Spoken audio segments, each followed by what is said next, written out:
Hello student, जिस तारीख का इंतज़ार था वो तारीख आ चुकी है नीट परीक्षा की। और ये बहुत ही बड़ी परीक्षा है जिसको लाखों की संख्या में स्टूडेंट इस परीक्षा को देते हैं। मिलिट्री नर्सिंग सर्विसेज के लिए, अदर जो मेडिकल कॉलेज हैं एमबीबीएस के, बीएचएमएस के, बीओएमएस के, उनमें एडमिशन लेने के लिए तो इसकी तारीख आ चुकी है दोस्तों। तो यदि आप एनटीए की वेबसाइट पे जाते हो जिसमें neet.nta.nic.in पे आप लॉगिन करते हो तो आपको यहाँ पर एक नोटिफिकेशन दिखाई देगा। उसमें लिखा है inviting online application form for national eligibility cum entrance test यानी कि नीट यूजी अंडर ग्रेजुएशन 2026। तो इसके बारे में जानते हैं कभी परीक्षा होगी और क्या क्या इसकी डेट है और क्या इसका फॉर्म का ऑनलाइन जो भरने का है वो डेट है। तो इस पर जैसे ही हम क्लिक करते हैं विंडो खुल के आएगी और एक ये पीडीएफ आपके सामने आएगी। दोस्तों आज 8 फरवरी को नेशनल टेस्टिंग एजेंसी ने जारी कर दिया है नीट का नोटिफिकेशन। आप अपनी तैयारी में लग जाइए बिना समय व्यर्थ किए हुए। और आपको अब 3 महीने मुश्किल से आपके पास बचे हैं। फरवरी मान लीजिए, मार्च और अप्रैल और मई में आपका एग्ज़ाम होने वाला है दोस्तों। तो इन 3 महीनों में भी आप अपनी रणनीति को अगर ढंग से करेंगे तय पढ़ाई की जो रणनीति है तो आप निश्चिंत ही सफल हो जाएंगे। तो पहले अपन चर्चा कर लेते हैं कि क्या पब्लिक नोटिस आया है दोस्तों, कि नेशनल टेस्टिंग एजेंसी ने क्या दिया है। तो ये पब्लिक नोटिस आया है आपके सामने 8 फरवरी सन 2026 को यानी कि आज। इसका सब्जेक्ट है inviting online application form for national eligibility cum entrance NEET UG 2026। ठीक है, तो इन्होंने ऑनलाइन पोर्टल अपना चालू कर दिया है आपकी लेने के लिए एप्लीकेशन। और सारे जो भी फॉर्म होंगे वो ऑनलाइन भरे जाएंगे, ऑफलाइन कोई भी फॉर्म नहीं रहेगा दोस्तों। तो इसमें क्या क्या है कि जितने भी बीडीएस और बीवीएससी यानी बैचलर ऑफ वेटरनरी साइंस और AH course all health courses होते हैं उनके लिए ये एग्ज़ाम होगा।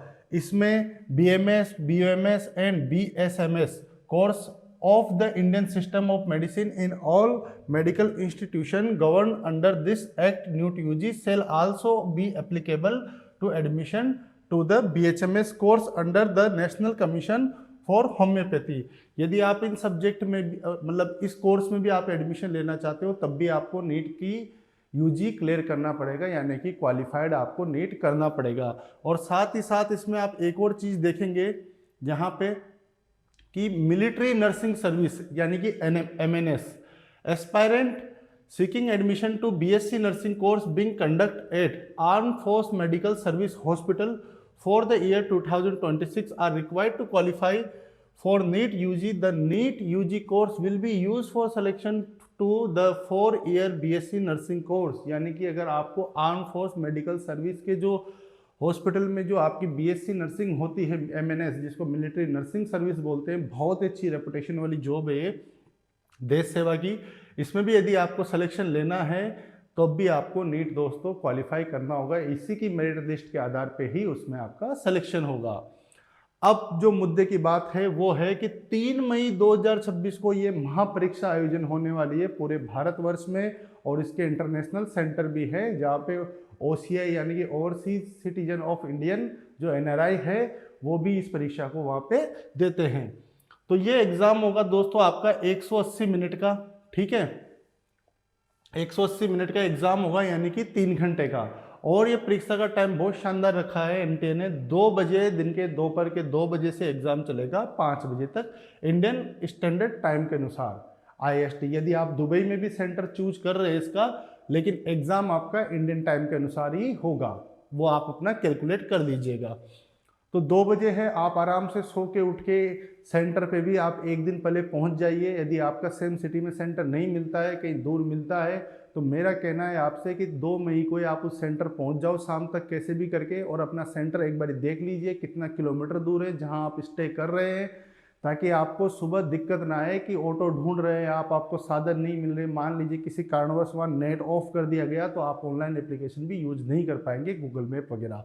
तो मेरा कहना है शांति से आप 2 मई को ही उस सेंटर पे पहुंच जाओ और अपना शांति से सो, सुबह उठो 8 बजे, आराम से अपना 2 बजे एग्ज़ाम सेंटर के लिए आप एग्ज़ाम देने के लिए पहुंच जाओ। हाँ, 2 बजे एग्ज़ाम चालू होगा तो कम से कम आप 12 बजे ही उस सेंटर पे पहुंच जाओ, ताकि आपको किसी परेशानी का सामना ना करना पड़े। यदि आप एडमिट कार्ड भूल जाते या आईडी भूल जाते तब भी आपके पास में टाइम हो। और अपनी एक आधार कार्ड को हमें अपडेट कर लीजिए आप, कि उसमें आपकी फ़ोटो अभी करंट जो आपका फेस है उससे मेल खाती हो। ठीक है, नाम पते जो भी है आप आधार कार्ड को भी आप अपडेट कर लीजिए। पता लगे आप वहाँ नीट की परीक्षा देने पहुँच गए और आपका फ़ोटो ही मैच नहीं कर रहा, बचपन वाला फ़ोटो है आपका, तो ये भी आप चेक कर लीजिए। ये न्यूट यूजी होगा, ये 13 भाषाओं में आयोजित होगा। आसामीज, बंगाली, इंग्लिश, गुजराती, हिंदी, कन्नड़ा, मलयालम, मराठी, ओडिया, पंजाबी, तमिल, तेलुगु, उर्दू इत्यादि में। इंग्लिश में तो आपका पेपर आएगा ही, बाकी उसके साथ ही जैसे हिंदी मीडियम का छात्र है तो हिंदी में पेपर आएगा, मराठी है तो मराठी में भी आएगा। ठीक है, तो ये है। अब इसकी जो online submission of application form है दोस्तों, वो 8 फरवरी 2026 से 8 मार्च सन 2026 तक इसकी विंडो खुली रहेगी फॉर्म भरने की। ठीक है, रात के 9 बजे, यानी 8 मार्च सन 2026 को आप रात 9 बजे तक फॉर्म भर सकते हैं। डेट बढ़ने का इंतज़ार ना करें कि आगे डेट बढ़ेगी तब भर देंगे, आराम से आप पहले ही भर लीजिए। और एग्ज़ाम फॉर्म भरते टाइम अपना आधार कार्ड वगैरह जो भी डॉक्यूमेंट है वो फिजिकल डॉक्यूमेंट साथ में रखें, उसी के आधार पर भरें। नाम, पता, जो आपका जेंडर है वो प्रॉपर तरीके से भरें। जो आप जिस कैटेगरी में आते हैं, ओबीसी में आते हैं, जनरल में आते हैं, एनसीएल यानी नॉन क्रिमिनल, क्रीमीलेयर में आते हैं, वो भी आप ध्यान से भरें। क्योंकि बार बार कई बार क्या होता है ना, बच्चा फॉर्म भर देता है गलत, जब उसका सिलेक्शन भी हो जाता है तब भी उसको कॉलेज नहीं मिल पाता है। ये बहुत ही बड़े दुर्भाग्य की बात होती है छात्रों के लिए, क्योंकि वो साल साल उसकी तैयारी करते हैं। Last date of successful transaction of fee through credit, debit card, net banking और यूपीआई, ये रहेगी आपकी। जैसे मान लीजिए आपने फॉर्म तो भर दिया लेकिन पेमेंट किसी कारणवश नहीं हुआ, तो 8 मार्च सन 2026 को रात्रि 11:50 से पहले पहले आपका ट्रांजेक्शन कंप्लीट हो जाना चाहिए, वरना फॉर्म रिजेक्ट हो जाएगा। जो फीस लगेगी दोस्तों, आपकी फीस पेएबल बाय कैंडिडेट, ये लगेगी दोस्तों आपकी कैटेगरी ऑफ कैंडिडेट। ठीक है, जो सेंटर इंडिया में है ये उनके लिए फीस है, जो आउटसाइड ऑफ इंडिया है उनके लिए तो 9,500 रुपये लगेगी, चाहे वो कोई सी भी कैटेगरी का छात्र हो। अब देख लेते हैं कि किसके लिए क्या क्या फीस लगेगी। जो जनरल का कैंडिडेट है उसके लिए लगेगी 1,700 रुपये, और जो जनरल में ईडब्ल्यूएस आता है या ओबीसी नॉन क्रीमी लेयर में आता है उसकी लगेगी 1,600 रुपये, और SC ST PWBD third gender, ठीक है, इनके लिए ये दोस्तों आपकी फीस 1,000 रुपये। ठीक है, ये आपकी रहेगी। अब जो सिटी का अनाउंसमेंट होगा वो आपको वेबसाइट पे दे दिया जाएगा। Downloading of admit card from NTA, वो आपको जैसे परीक्षा आएगी उसकी सूचना आपको वेबसाइट पे दे दी जाएगी। और जो डेट की एग्जामिनेशन है, कब आपका एग्जाम होगा, वो होगा दोस्तों 3 मई सन 2026 को।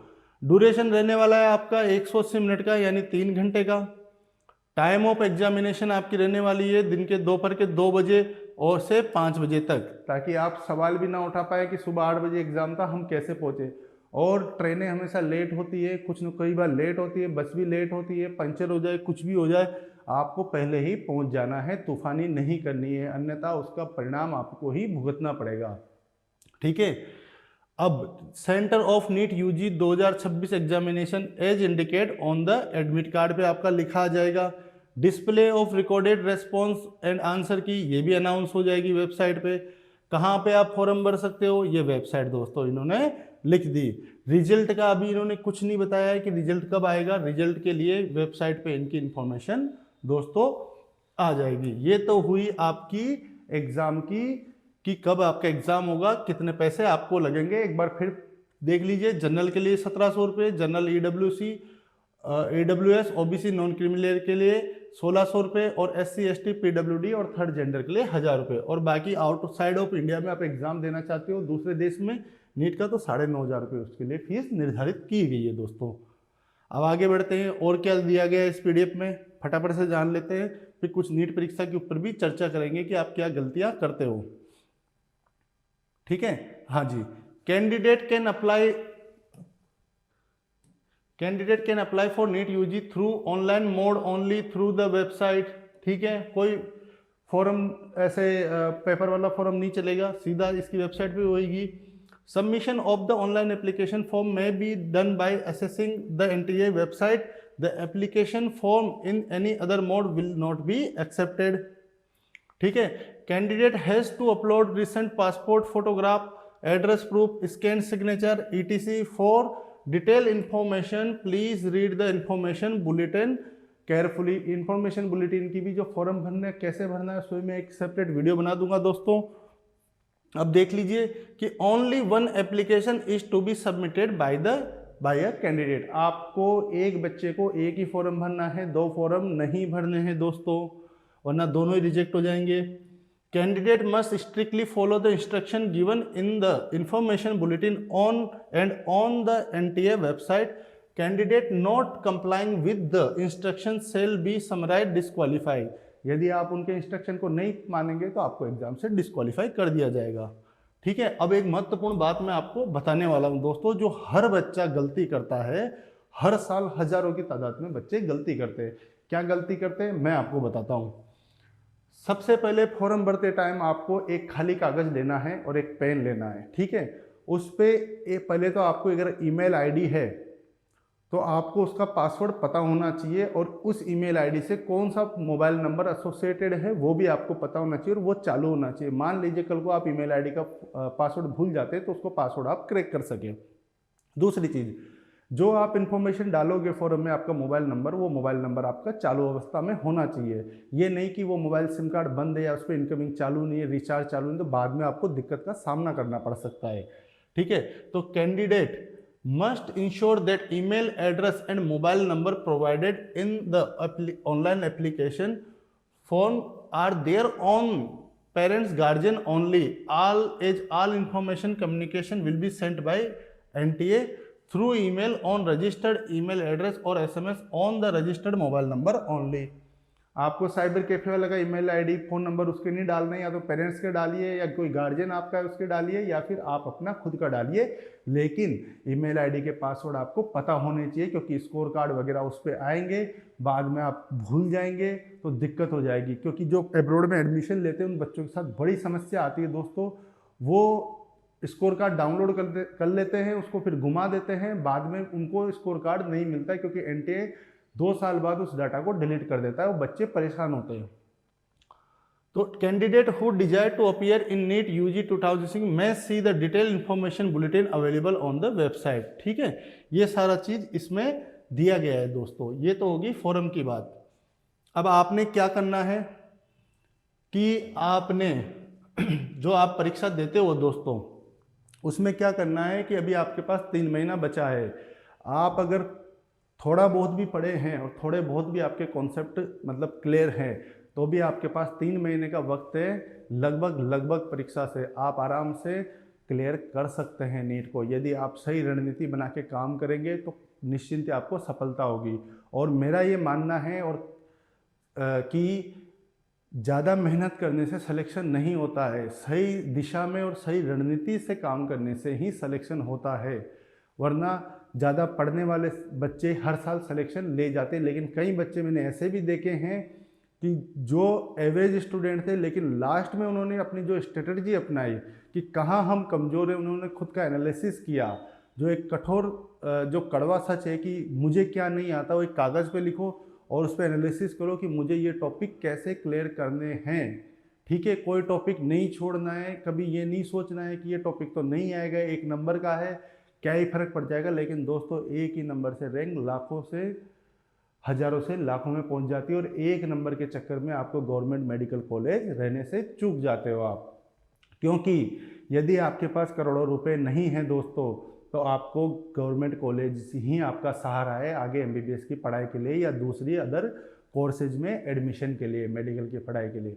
और आपके पास बहुत सारा पैसा, बहुत अमीर हो, तो फिर तो आपको नीट क्वालिफाई करने की आवश्यकता है, और बहुत कम मार्क्स भी आपका कॉलेज आपको मिल जाएगा. लेकिन आपके पास इतना पैसा नहीं है, तो आपको ये 3 महीने यूँ मान लीजिए कि कमरा बंद करके अपनी पढ़ाई करनी है और फालतू चीज़ों पे ध्यान नहीं देना है. और मैं एक और चीज़ बता दूं, कई बच्चे ऐसी मुहिम में शामिल हो जाते हैं जो कोचिंग वालों की आपस में लड़ाइयाँ झगड़े चालू होते हैं. तो उसमें आपको नेता नहीं बनना है. नेता बनने से आप उन कोचिंग वालों को कुछ फ़ायदा नहीं होगा और न ही आपका कोई उनका नुकसान होगा। नुकसान होगा तो आपका होगा, आपका समय व्यर्थ जाएगा। तो रीले स्क्रॉलिंग ना करें, पढ़ते टाइम थोड़ा मोबाइल को साइड में रख दें। मैं ये नहीं कह रहा हूँ कि मोबाइल ना चलाएं, थोड़ा बहुत चलाएं, घर परिवार से बातें करें। और मैं पेरेंट्स से भी अनुरोध करना चाहूँगा कि बच्चों का इस 3 महीने में उनको प्रेशर ना दें, हौसला अफजाई करें। होना होगा सिलेक्शन यदि उसने थोड़ी बहुत भी पढ़ाई की होगी बाकी के महीने, तो उसको कोई नहीं रोक पाएगा। और यदि उसने बिल्कुल ही पढ़ाई नहीं की है तो 3 महीने भी उसके लिए कम पड़ जाएंगे। ठीक है, ये चीज़ें आपको ध्यान में रखनी है। और सिलेक्शन दोस्तों उसी छात्र का होता है जिस छात्र को गली मोहल्ले के भी नहीं जानते हैं, जो एकांत में रह के अपनी पढ़ाई करता है। उस छात्र का सिलेक्शन नहीं होता है जो पेरेंट्स को दिखाने मात्र या रिश्तेदार या सोसाइटी या यार दोस्तों को दिखाने मात्र नीट की तैयारी करता है, कूल बनता है कि हम कोटा में पढ़ रहे हैं या कहीं भी पढ़ रहे हैं और हम नीट की तैयारी, उसका सिलेक्शन नहीं होता है। नीट का सिलेक्शन उन्हीं विद्यार्थियों का होता है जो चुपचाप रह के शांति से अपनी पढ़ाई करते हैं। ठीक है, और ये परीक्षा आपको एक नए मुकाम पे लेके जाएगी। कैसे लेके जाएगी? यदि आप गवर्नमेंट मेडिकल कॉलेज, यदि आपके पास पैसा नहीं है, अच्छा कॉलेज आपको मिल जाता है और आप डॉक्टर बन जाते हैं, तो कल के जो आपकी पीढ़ियां आ रही है, आपके भाई बहन, आपके यार दोस्त, आपके जो रिश्तेदार है, उनको एक मार्गदर्शन मिल जाएगा। वो आपसे इम्प्रेस होंगे और आप उनको सलाह देने के लिए काम आएंगे। तो आप अपनी दशा, जो दिशा है ना, जिस अवस्था में आप जी रहे हो, यदि इसको बदलना है तो ये 3 महीने आपके पास बचे हैं, इनमें जी जान लगा दीजिए, फालतू चीज़ों से रास्ता तोड़ दीजिए। और ये 3 महीनों में जो आपका मजाक उड़ा रहा है कि वो नीट की तैयारी कर रहे थे, 2 साल से सिलेक्शन नहीं हुआ, रिपीट कर रहे हैं, इनको अगर जवाब देना है आपको तो कैसे देना है? नीट में अच्छी रैंक लाके आपको गवर्नमेंट मेडिकल कॉलेज हासिल करना है और इनको जवाब देना है। जवाब ऐसे भी नहीं देना है कि उनके जाके मुंह पे स्कोर मारना है। आपको कुछ नहीं करना है, आपका स्कोर कार्ड बोलेगा, वो आपके पास आएंगे सहानुभूति देने के लिए, वही आपका दोस्तों जवाब हो गया है। किसी को अपनी जबान से जवाब नहीं देना है, ये बात हमेशा ध्यान में रखना है। और दूसरी चीज़ कि आप जितने मॉक टेस्ट लगा सकते हो रोज़, उतने मॉक टेस्ट लगाओ।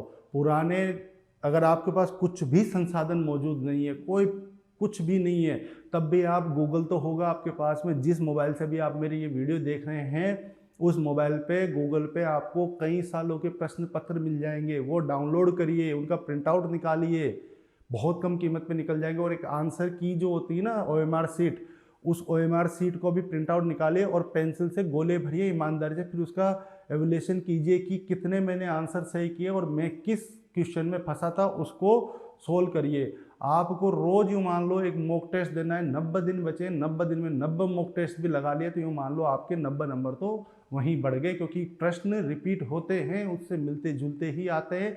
और नहीं भी आते तो आपको फॉर्मेट पता चल जाता है कि किस लेंथ की बॉल आपके पास में, किस प्रकार का बाउंसर आ रहा है और आपको किस तरह का शॉट वहाँ पे एग्जाम में खेलना है। सबसे बड़ी दिक्कत ये हो जाती है बच्चों के साथ में कि वो एग्ज़ाम की तैयारी तो कर लिए लेकिन कभी मॉक टेस्ट जीवन में दिए ही नहीं है या 1-2 दिए हैं, तो उनको जो वो गोले भरते हैं ना आप OMR सीट पे, वो ऊपर नीचे कर देते हैं या 2-4 गोले पे आपने गलत ऑप्शन लगा दिए तो NTA माइनस नंबर काट देगा आपके। यानी अगर -1 भी काट रहा है तो -5 नंबर तो आपके वहीं चलेगा। और -5 नंबर तो बहुत बड़ी चीज़ हो जाती है दोस्तों नीट के एग्ज़ाम में, रैंक हज़ारों से लाखों में पहुंच जाती है। तो उस प्रैक्टिस करें उस पर कि टाइम मैनेजमेंट करें कि मैं 180 मिनट में कितने क्वेश्चन लगा सकता हूँ। ठीक है, और जैसे मान लीजिए कि आप पेपर कर रहे हैं और जो परीक्षा, जो प्रश्न पत्र बनाता है क्वेश्चन पेपर, जो एग्जामिनर, वो बहुत ही दिमागदार बंदा होता है, उसको पता है बच्चे को कहाँ फंसाना है, कहाँ इसका टाइम खोटे करना है। वो आपको उससे बचना है। कोई प्रश्न नहीं आ रहा है तो उस पर जिद पे नहीं अड़ना कि मैंने साल भर तैयारी की थी, मैं तो टॉप रैंकर था यूनिवर्सिटी में, मैं तो इस प्रश्न को हल करके ही लूँगा, दम मैं दिखाऊंगा बाहर जाके कि नहीं मैं वो प्रश्न करके आया था, तुमसे नहीं हुआ। नहीं दिखाना है किसी को, उस प्रश्न को थोड़ी देर के लिए छोड़ दीजिए और आगे का जो सरल प्रश्न है और जिनका उत्तर आपको आसानी से आता है और जिनको आप सोल्व कर सकते हो फटाफट, उसको आपको सोल्व करना है, उस प्रश्न के पीछे नहीं पड़ना है दोस्तों। यदि आप उसमें ही उलझ के रह गए तो नीट की परीक्षा में एक एक मिनट आपका महत्वपूर्ण है, आपको 1 मिनट भी एक्स्ट्रा नहीं दिया जाएगा। तो मेरा यही कहना है आपसे कि आप आराम से बड़े शांति से कूल माइंड से जाइए, और जो गोले भरते हो आप ओएमआर शीट पे, वो भी आप क्या करना कि हाथों हाथ जो प्रश्न आपको आ गया हाथों हाथ उसका शांति से देख के कि किस 5वें प्रश्न का ये बी आंसर है तो वो बी पे आप क्लिक कर दो। आप ये सोचो कि लास्ट में मैं एक साथ भरूंगा, गलती से आपने दूसरे क्वेश्चन का आंसर ए था और थर्ड में ए लगा दिया तो सारी जो सीरीज है गड़बड़ हो जाएगी। ठीक है, कोई भी ये नहीं देखेगा, आपका यार दोस्त रिश्तेदार समाज, कि आपने कितनी तैयारी की थी और कितने गोले आपने गलत भर दिए। आपको सब कुछ आता था पर आपसे एक मिस्टेक हो गई। दुनिया देखती है तो आपका रिजल्ट देखती है, ना कि एक्सक्यूजेस देखती है। ठीक है, ज़िंदगी में एक्सक्यूज मत रखो और कूल माइंड से पेपर दो। और पेपर के 1-2 दिन पहले मैं तो कहता हूँ पढ़ना छोड़ दो, कोई मैराथन सीरीज कुछ नहीं देखना, अपना माइंड शांत रखना है, वरना खचर पचर हो जाएगा। ठीक है, जब सैनिक भी युद्ध करने जाता है तो शांत कूल माइंड से ही युद्ध करता है, वैसे ही आपको एक सैनिक की तरह ये परीक्षा देनी है। और जब एग्जामिनेशन हॉल में आप बैठोगे 3 मई सन 2026 को, वहाँ का वातावरण अलग ही होगा। जो बच्चे एग्ज़ाम दे चुके हैं किसी गवर्नमेंट एग्ज़ाम या नीट का एग्ज़ाम, वो रिलेट करेंगे मेरी बात से कि उस दिन जब तक आपको परीक्षा प्रश्न पत्र नहीं मिलता है, क्योंकि आपको आधे घंटे पहले एग्जामिनेशन हॉल में बिठा दिया जाता है, सामने एक घड़ी लगी रहती है, वो जो 1 घंटा होता है ना बड़ा मुश्किल से कटता है, बड़ा मुश्किल से। लेकिन जैसे ही आपको पेपर मिलता है, टाइम ऐसा उड़ता है दोस्तों कि एक बार आप गर्दन नीचे करोगे ऊपर करोगे तो आधा घंटा खत्म। आपको लगेगा कि मैंने 20 ही प्रश्न किए हैं। तो टाइम मैनेजमेंट बहुत ज़रूरी है दोस्तों, लाइफ में भी और एग्ज़ाम में भी। और उस दिन आपकी हथेलियों पे तक पसीना आ जाएगा, क्योंकि एंजाइटी हो जाती। इस एंजाइटी से बचने के लिए ही डेली प्रयास करें। डायरेक्ट सैनिक भी युद्ध के समय ही हथियार नहीं उठाता, उससे पहले वो हजारों दिन प्रैक्टिस करता है, हजारों घंटे प्रैक्टिस करता है। इसी के साथ मैं इस वीडियो को ख़त्म करता हूं, और अगला वीडियो में लेके आऊँगा आपका नीट का फॉर्म कैसे भरे, ताकि कोई गलती ना हो आपसे, जान के भी और गलती से गलती ना हो। क्योंकि आपको फॉर्म भरने में ही 3-4 दिन वेस्ट नहीं करने हैं। जाना है, 1 घंटे में फॉर्म भरना है, पेमेंट करनी है, अपना ईमेल आईडी पासवर्ड लिखना है कागज़ पे और चुपचाप जाके अपनी तैयारी कर देनी है। और ढोल नहीं बजाना है कि मैं नीट की तैयारी कर रहा हूँ, मैं ये कर रहा हूँ। चुपचाप तैयारी करो, सिलेक्शन हो जाए, दुनिया को पता लग जाएगा, आपका कॉलेज मिल जाएगा। नहीं भी हो तो भी आपको घबराना नहीं है, ये परीक्षा है, जीवन का अंतिम परीक्षा नहीं है आपकी। इससे भी बड़े बड़े प्रोफेशन भारत में मौजूद है और विदेशों में भी मौजूद है। इससे भी महंगी क्या बोलते हैं सैलरी वाली पढ़ाई भी इंडिया में मौजूद है। तो इसको अंतिम परीक्षा नहीं मानना, डिप्रेशन में नहीं आना है। आपने जितना पढ़ा है उतना ही आपका रिजल्ट वहाँ आया है। कोई प्रश्न गलती हुआ है तो वो आपकी गलती से गलती हुआ है दोस्तों। तो मिलते हैं अगले वीडियो में और जानते हैं नीट के फॉर्म के बारे में। तब तक के लिए नमस्कार।